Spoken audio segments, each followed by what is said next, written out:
Welcome to Chillin' 101. We hope this video helps. You begin by preparing a reproducible environment and collecting your first images. Don't delay. Create a virtual environment, then pip install OpenCV, Dlib, face recognition, and NumPy. Next, structure data into per-person folders and capture 20 to 50 varied images each, different angles, lighting, and expressions to improve robustness. Once done, run a quick script that loads each image, detects faces, and saves file names and face locations. This gets you from 0 to a usable dataset immediately so encoding can start. Now convert your collected faces into numeric representations. Use face recognition. Face encodings to produce 128-dimensional vectors for each detected face.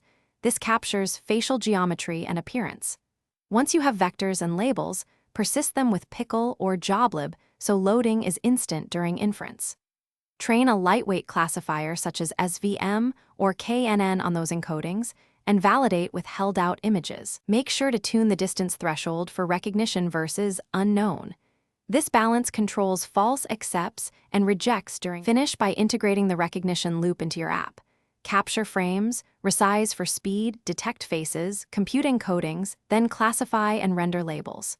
For performance, use threading for capture and inference, batch face encodings, and enable a GPU Dlib build if available.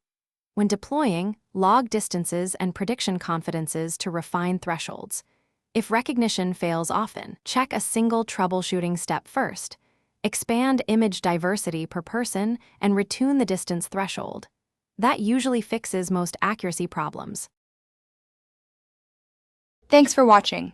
Consider subscribing if we helped you.